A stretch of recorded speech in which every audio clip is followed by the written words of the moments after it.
In the far-flung sectors of the Orion Arm, the word Deathworlder was used with reverence and fear. These were species born on planets where survival meant constant warfare with the environment, predators, even gravity itself. But among them, one planet was whispered about only in the most secure war rooms and hushed intelligence briefings. Earth. The Galactic Confederation had long designated Earth as a Class X death world. No Confederation species dared to visit it casually. Not because Earthlings were hostile, but because the planet itself was a gauntlet of evolution's madness. Volcanoes, earthquakes, hurricanes, venomous fauna, apex predators, plagues, and a dominant species called humans, who adapted to all of it. So when a joint alliance of 12 Deathworld species launched an experiment called Project Crucible, the objective was simple. Drop 2,000 elite soldiers onto Earth's most dangerous uncolonized zone, the aberrant wildlands of New Kazakhstan, and see who returned. They didn't expect all of them to return. They didn't expect them to be changed. The drop pods screamed through the thermosphere like falling stars. On board, Commander Raktal of the Vrogan kept his 3 hearts steady. Each of the soldiers selected had survived planetary conditions that would liquefy most species. Acid storms, tectonic collapses, mutated biospheres, they were all veterans. Remember, Raktal briefed them before descent. Do not engage native Terrans unless attacked. The mission is environmental endurance and psychological adaptation. You're not here to conquer. You're here to survive. They landed in the middle of the largest ungoverned biome on the planet. A zone Earth governments had long sealed off, not because they couldn't control it, but because they didn't want to.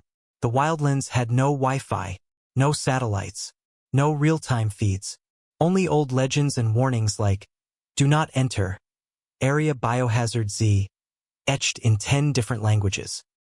Within hours, things started to go wrong. Day 1.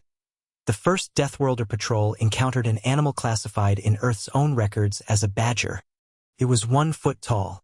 It took out 6 armored troops before being incinerated. The autopsy revealed titanium-like bone density and a pain tolerance that rivaled the Vrogan berserkers. Day 2. A sudden storm materialized. Winds hit 400 kilometers per hour. Flying beasts, not drones, birds, carried off 3 dozen soldiers.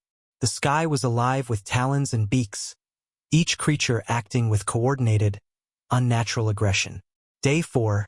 The plants attacked. Trees moved. Vines strangled. One squad was swallowed whole by something that resembled both moss and mindless hunger.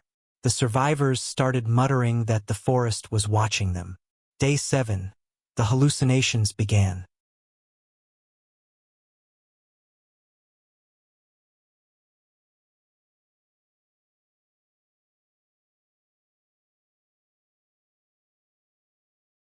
It was Commander Raktal who noticed the change first.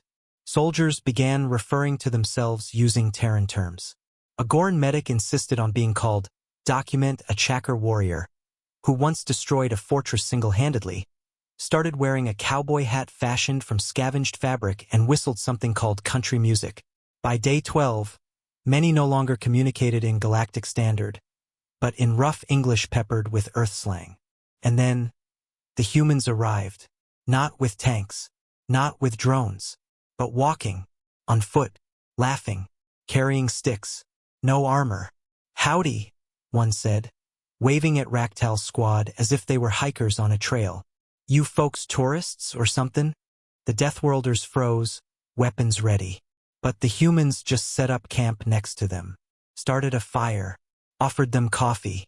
By day 20, half the soldiers had adopted Terran clothing. Raktal wore jeans now. He didn't remember when that started. And by day 30, the Deathworlders were smiling.